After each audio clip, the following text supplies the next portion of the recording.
my people, how you doing? I hope you're having a fantastic damn day. Welcome back to the channel, and of course, it is Throwback Thursday, meaning I'm taking you down a trip of memory lane, and that's right, we are doing Zinedine Zidane's Real Madrid between the likes of 2017 to 2019. Of course, the three-peat team that won the Champions League, of course, 3 years in a row. Just a magnificent team, you could say. One of the all-time great teams. They had Cristiano Ronaldo, they had Gareth Bale, Benzema, Sergio Ramos, Marcelo. That they had all-time great players in their team. So we will be discussing ways that you can replicate and recreate this system, the 4-3-1-2 system, as well as the 4-3-3 system. Of course, that means the BBC front three of Bale, Benzema, and of course Cristiano Ronaldo. So we will be going over those tactics as well. So stay tuned for that. But most importantly, if you can, hit that like button, subscribe if you are new, that would be great as well. We are on the road to the next milestone, which is 3,000 subscribers. So if you can be a part of that journey, that would mean the absolute world to me. So we'll start off with introducing the team. We've got Vinny and Joselu up front, replicating the likes of Karim Benzema and Cristiano Ronaldo. Just in behind, we've got the likes of Jude Bellingham, who will be taking up the role of Isco. We've got Cruz taking up the role of Cruz, of course. Tchouameni replicating Casemiro's role. And then, of course, we've got Modric still in his original role. We've got Garcia playing as Marcelo. Rudiger taking up of course, this is quite hilarious, especially with what happened on the weekend.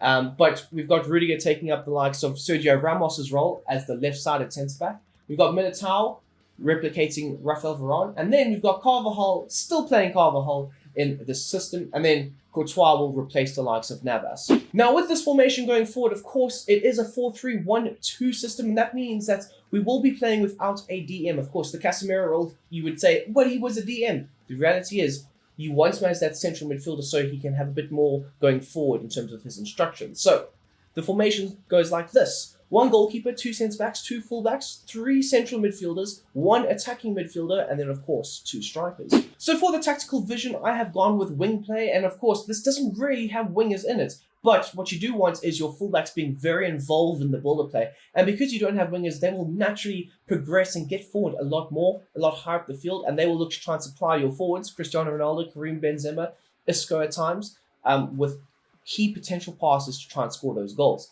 As for the defensive style, however, I've gone with pressure and heavy touch. We did see, especially in the final against Liverpool, they weren't overly perturbed about trying to press the opposition. They knew that Liverpool were very good at playing through the lines. So especially in that final, and maybe even against Juventus, they weren't overly aggressive on that side of the ball. They would wait, probe, yes, and then if there was a mistake in the back line or in the midfield, they would capitalize, pounce on that, and then transition into the attack. The team width, I've set it to 50. It's a very happy medium, very balanced system. You can have it flare out a little bit. You can also try and prevent those crosses from those wider areas. At the same time, it does allow you to have a compact structural system in your central midfield. Of course, you do have 4 midfielders in the center of the park, so it does make it very hard for the opposition to try and play through your team going forward. For the depth, however, I've set it to 70, and I consider this the higher side of a mid-block. You get the benefits of both worlds. You do have that progressive high line for maintaining and rotating possession, of course, but at the same time, you also have that mid-block effect where they can not be overly exploited with a through ball between your defenders or over the top ball for the opposition runners to run onto. So it's the best of both worlds, you could say. For the offense going forward, I've set it to fast build-up. Of course, the midfield, when they do get that ball, they try and work it quite quickly, interchanging passes, interchanging positions at times, and progressing it forward, knocking it into the front line of Benzema and Ronaldo. As for the chance creation, however, I have set it to possession. Now, you can say, but fast build-up and possession, they don't really work that well. But the reality is that fast build-up, this encourages your wing-backs/full-backs, who will be essentially wingers in the front line. It encourages them to get a lot higher up the field a lot quicker, so you do have that extra pass. But more times than not, you'll look to try and control the game with your midfield. Of course, like I said earlier, you have 4 midfielders, so most games are won and lost in the midfield. And if you overload that midfield, more times than not, you're going to win the ball back more effectively, as well as in possession, you're going to retain and maintain that ball very nicely. So with the width going forward, it is set to 60, and of course, it's a naturally very narrow system that you will be playing with. And it does allow you to maintain the ball quite nicely, have your four midfielders quite nice and compact, having those little interchanging passes and positions, and then progressing it nice and high up the field. Of course, most of your width will be generated down either your left or your right flank with your fullbacks. Moving on to the players in the box, I've set it to 7, and that will allow the likes of Ronaldo and Benzema to be occupied with maybe another midfielder or potentially your fullbacks. Now, Marcelo specifically, his role, he did make those darting runs into the box, being a bit more involved in the build-up play in and around the opponent's third. As for corners and free kicks, as per always, it is set to 4. So for the instructions, we'll start off with Navas, his set of instructions. Of course, he wasn't the most dominant sweeper keeper, but he was very good at making those timely saves, those errorless goalkeeping movements. So very good with claiming that cross, very good at distributing the ball out from the back, of course, building up a lot of the play from the back line going forward. Very good at, receiving a pass and spraying it off to either a fullback or the centre backs or even into the midfield at times. But most importantly, he didn't really, wander too far outside of his box. It's only been with the last few years that we've seen a lot of keepers being more encouraged to make their way out of the box. So with Navas, and I mean, this was like 5 years ago, he wasn't, the most dominant sweeper keeper going forward. As for Rudiger and Militao, of course, the Varane and Ramos roles. For Varane's role, he is set to his base set of instructions, whereas with Rudiger, of course, you are trying to replicate that Sergio Ramos type style. So we have set him to play as a striker. So every now and then he will make his way slightly higher up the field, like Ramos used to do, especially in the latter stages of the game. If you are losing, he will definitely make those advancing runs forward, taking up a striker's position in certain moments, being very much involved in the final thirds build-up play, as well as the striking at goal. Aggressive interceptions are set to be on form. Of course, Sergio Ramos goes without saying, one of the most red-carded players, if not the most red-carded player in history. You want to try and replicate that aggressiveness towards the opponents, and that's why we've gone with interception set to that. And then, of course, stick to position. As for Garcia, the Marcelo role, he is set to join the attack, of course, being very involved. When you are playing with this system, naturally, you will want your fullbacks developing nice and high up the field. But in terms of his run type, I've set it to mix. Now, Marcelo was also very involved in the midfield, and that's why a lot of people were saying that the older he will get, and of course, he's now playing in Brazil, he's playing in the midfield. And so many people were saying that. And I mean, with this system especially, he was helping the likes of Casemiro in the midfield, inverting a bit more, even before it became a real thing of playing with inverted fullbacks. Marcelo was one of the first players to actually properly do it for years before it became a popular thing to do.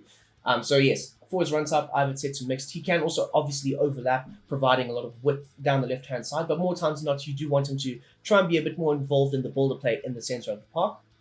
And then as for his defensive position, I have it set to step up. And then moving to our right back, Carvajal, slightly differing role, but he's set to join the attack and overlap, consistently making that overlapping run, providing a lot of the width down the right-hand side, always looking to open those crosses to supply the front line. Not really looking to be that involved in the builder play in the centre of the park, but he can also be a nice out there ball if you try and switch the play to the right-hand side. And of course, he is also set to step up. Moving on to Casemiro, he's set to stay back while attacking and have a balanced approach for his support on crosses. So sometimes he will adventure forward and get a bit more involved in the attacking third. Aggressive interceptions are set to be on, and this is to try and replicate his style of play, making sure that he is the barrier, the shield, protecting the back line at times. And of course, if Ramos does make that run forward into the front line, the natural position of Casemiro would then switch into the back line and become a centre-back if need be.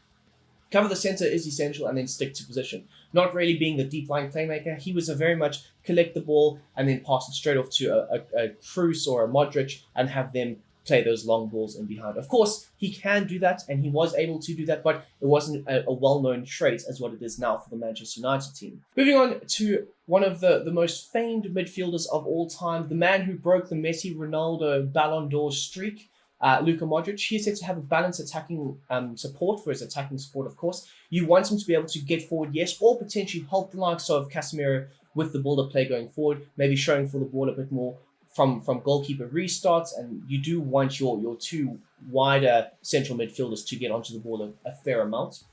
Staying on the edge of the box, though, is essential for him, trying to recycle the play as well as trying to create on the edge of the area for the forwards. Of course, Cristiano Ronaldo was one of them. Normal interceptions, though, are set to be on form. You don't really want him over-exploited on the defensive side of things. That's what Casemiro is there for. Cover the wing, and then, of course, free roam, popping up the little half spaces in and around the box, making sure that he is very much keeping the opposition aware and trying to exploit them more times than not. As for the likes of Toni Kroos, though, he is also said to being a bit more of a balanced attacking player, making a bit more of that box-to-box role his own. Of course, very much involved in the lower side or the defensive side of the builder play with the goalkeeper restart, more or less trying to play as that quarterback. Even back then, he was already starting to pick up the ball from the back line and then progress it forward with Modric playing slightly higher up, supporting the likes of Isco on the offensive side of things, staying on the edge of the box, just like Luka Modric, looking to try and facilitate the pace of play. Normal interceptions, though, are set to be on for him, as well as cover the wing and then be the free roaming player, also popping up in little half spaces looking to try and create for others. Then moving on to Bellingham / Isco, very pivotal in the system, might I say. He was one of, I think Madrid fans love Isco, obviously, but as an outsider, you can see that a lot of fans don't give Isco the praise that he deserves. Like, he was essential and like massive for the system to work, because just his ability to pick out the little half spaces, the little 1-2 passes in and around the box, making sure that he is essentially creating space for Ronaldo. So he was massive. And don't forget, Zinedine Zidane and Bale's relationship deteriorated because Zidane could not drop Isco, especially in those last 2 UCL runs. Isco was a key figure in this team going forward. So he is set to come back on defense, always looking to drop slightly deeper, be a bit more involved in the build-up play, link-up play as well going forward. Staying on the edge of the box is essential, and having the free roam role. Also picking up those little half spaces. So you do have a lot of movements in that higher up the field, in that midfield department, in the attacking midfielder area. You will have Modric interchanging with Isco, or maybe even Kroos at certain moments, taking up those little half spaces, making sure that the opposition are consistently rotating their defense, and that does cause a lot of muddle-ups for the opposition. And then, of course, as for his interceptions, he's going to try and press when need be. He is very active and aggressive with that, so that's why I've set it to aggressive interceptions. Then moving on to the Benzema role / Joselu, of course, he is taking up that, but he is the reason why Ronaldo was so successful. He was the workhorse in the front line, making it very easy for Ronaldo to score those goals. So he is set to drift wide for support runs, often taking up those wider channels, whether it was on the left or the right-hand side, chasing down those wider balls and then trying to supply Ronaldo with the easy pass or an assist for the goal. Being the target man is essential for his attacking runs, having the ball knocked into him and then having him link up with either an Isco or a Cristiano Ronaldo, or even a Gareth Bale at times. It is essential for the Benzema role in this era. Aggressive interceptions, of course, he is going to look to try and close down the opposition, try and cut out those passing angles, passing lanes. And I think it was against Liverpool Carriers, he ended up rolling up the ball, and because Benzema was aggressively closing him down, it was literally an easy tap and deflected off of his boots, and it rolled into the net for a 1-0 lead at the time. So yes, you want him being very aggressive, closing down the specific passing angles for certain players, whether it's the goalkeeper or the back line. You do want them to do that. And then as for his defensive support, however, it is set to come back on defense, always looking to try and help out the midfield as well as the defense with trying to either gain the ball back or be a bit more involved in the link-up play going forward. And then finally, we have got Vinny Jr. / Cristiano Ronaldo. He is set to have a balanced width, so making those wider runs. Yes, Ronaldo was very good, especially in those later years at Real Madrid, taking up a central role and then drifting to the left-hand side a bit more, making sure he's pulling out the opposition in certain areas and then attacking from an angle from that left-hand side. So you do want him to do that, or potentially you want him to take up a bit more of a central role, being able to latch onto those crosses that are fired into the box specifically for him, you could say. Getting him behind, though, is essential, of course. What was it, the knee injury in 2014 that had Ronaldo basically change his whole game and become a bit more of a goal scorer? Of course, he still had the pace to do it, but not as a natural out-and-out winger that had flair, pace, and all that to go with it. He became more of a sharpened attacking player with I'm going to score goals. So you do still want him to get him behind, of course.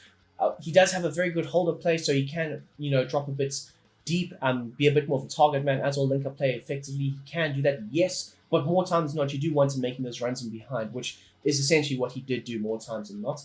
Normal interceptions are asked to be on for him, and then of course, stay forward. He is your outlet ball going forward.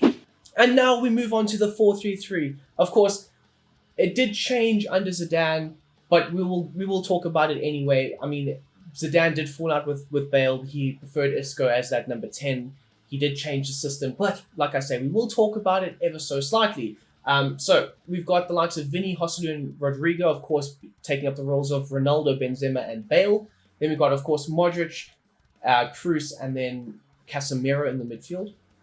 And then we will stick to the normal backline of Marcelo, Ramos, the likes of Varane and Carvajal, and then of course Navas between the sticks. For the formation, I've gone with just a 4-3-3 holding, no changes to it. 1 goalkeeper, 2 centre-backs, 2 full-backs, 1 DM, 2 central midfielders, 2 wingers, and 1 striker. So for the tactics going forward, I've still stuck with wing play. It is essential to have Bale and Ronaldo get on the ball in those wide areas, have them supported by the fullbacks progressing the ball forward. So you will have a lot of your attacks started from those wider regions of the field, and that makes the most sense because you do have dominant wingers. As for the defensive style, it does slightly change to pressing after loss of possession, very aggressive with the press, especially in that 17 season. I think they did the double, if I'm not mistaken. Or it may have been 2018. I'm not exactly sure. I get a bit muddled up. But nonetheless, very aggressive when out of possession of the ball. When they lose the ball, looking to try and win it back as aggressively as can be. The team width, slightly more narrow this time, set to 45. You do want to try and hone in a bit more, have your wingers just like try and get as narrow to Benzema as possible for that press, that counter press that they will look to try and implement going forward. As for the depth, however, it is still set to 70. Like I say, you get the best of both worlds. You get the mid-block effect as well as the high-line possession stats. So for the offense going forward, it's a slight difference and a slight tweak to the previous formation, but it is set to slow build-up and possession. Now, you do want to try and look after the ball as best as possible, trying to create the better opportunities for the likes of Ronaldo and Bale, as well as Benzema in the middle, making sure that you are looking after the ball with your midfield 3. As for the width, however, it is set to 80. You want to start a lot of your attacks from those wider regions of the field with Ronaldo, with a Bale, with your fullbacks potentially having Ronaldo and Bale making those runs into the box. As for players in the box, however, I have set it to 8. It's more aggressive, it's more high, but you want your front 3 in there with the additional midfielder or potentially a fullback making that advancing run. For corners and free kicks, as per always, it is set to 4. So for the instructions going forward, the goalkeeper will have the same set of instructions as well as Ramos and Varane, with Carvajal also being set to his same instructions. But this time, the likes of Marcelo will be a bit more similar to what Carvajal does, but on the left-hand side, obviously. He's set to join the attack and overlap this time, not really looking to get into the midfield as much. And then, of course, he is going to stick to position, not being too aggressive out of possession as well. Moving on into our midfield, however, we've got Casemiro set as a DM, by the way. Set to cut passing lane, stay back while attacking. Normal interceptions will be set on this time because he is going to take a naturally deeper role. You don't need him being too aggressive when out of possession of the ball. Stick to position and then, of course, cover the center. As for Modric, he is set to get forward, of course, being a bit more of the attacking midfielder of the 3. Staying on the edge of the area, looking to facilitate the pace of play. Normal interceptions, though, will be set to on, cover the wing, and then free roam. Very similar role to the previous, but this time he'll have a bit more freedom because there's no natural number 10. Then moving on to the likes of Toni Kroos, he's set to stay back while attacking, looking to try and help support the likes of Casemiro slightly deeper within the build-up play, of course. Staying on the edge of the area is essential, looking to also facilitate the pace of play, rotating possession as well. Normal interceptions, though, are set to be on for them, and then cover the wing and stick to position. So we'll start off with Benzema in the front line and then move out wide, but as for him, he is set to stay essential, be the target man, of course, having the ball knocked into him and then linking up quite effectively with the likes of Ronaldo and Bale. Aggressive interceptions are set to be on. He's still going to be the workhorse of this front 3, looking to try and close down the opposition as aggressively as can be. And then, of course, come back on defense, looking to sometimes drop off and pull players out of position, creating space for either a Bale or a Ronaldo to try and work into. Of course, when you pull a centre-back out, it does leave massive holes, and you do have inverted wingers making those runs into the attacking third. And then we'll start off with Bale on the right, and then move over to Cristiano Ronaldo. He is set to have a basic defensive support, so not always looking to track back, but can do so if need be. Having a balanced width is essential for Bale, so sometimes holding the width down the right-hand side, other times looking just to cut inside a bit more. We do see him, though, make those aggressive runs in behind. He does have a lot of pace and flair, especially in that era. He was very quick, very aggressive off the blocks, making sure he's keeping the opposition on their toes more times than not. Normal interceptions, though, are set to be on, and of course, you do want him making those arcing runs to try and attack that ball in the final third.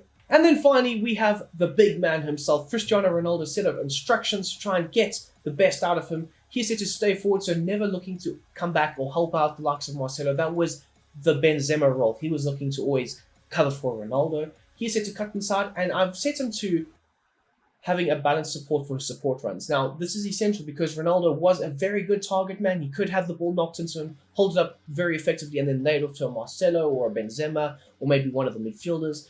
or potentially him coming short, being a bit more involved in the builder play in the center of the park, and then making those booming runs in behind. So getting him set to just in behind does take away a bit more of his game when he was a natural winger.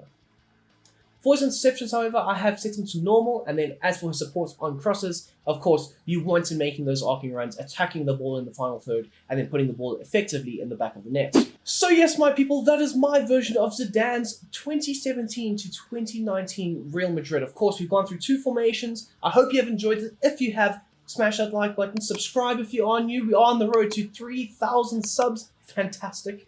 And then I have got a very special formation coming out tomorrow. So stay tuned for that. If you haven't seen it already, check out episode 1 of the West Brom Career Mode. This weekend's set of episodes is going to be fan-damn-tastic. But most importantly, until the next time, I hope you guys have a fantastic day. I'm out.